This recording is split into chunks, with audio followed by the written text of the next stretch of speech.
পাহাড়ের ওই পাশে কি? আর ওই পাশে হলো ইন্ডিয়া। ইন্ডিয়া না? পাহাড়ের না, পাশে এখানে বাংলাদেশে আছে।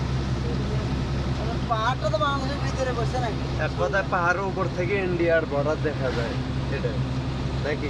ইন্ডিয়া এদিক নেই, ইন্ডিয়া ওইদিক আছে। ও এদিক থেকে তো খাগড়াছড়ি, বান্দরবন। পাহাড়ে ভাড়া নাকি 30-40 টাকা নেয়। একদিন যাওয়া লাগবে। যাবো। খালি এই জায়গা আসলে দেখে মনে হয়, পরে যাওয়ার মনে থাকে না। সময় যে মেলে না। পাহাড় ঘুরতে গেলে প্ল্যান করে আসা লাগে। গাড়ি আনলোড টানলোড করে এক জায়গায় সুন্দর জায়গায় পার্কিং করে দিয়ে দুবার যাওয়া লাগে।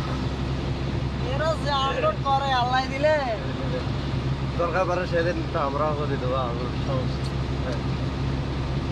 ইচ্ছা করলে কোম্পানি থেকে লোক নিয়ে এসে আনলোড করিয়ে জোরের আগে কোম্পানি ঢোকা সম্ভব, তারও আগে ঢোকা সম্ভব, যদি খালি এরা মালটা রিসিভ করে আসার সাথে সাথে আরে এরা তো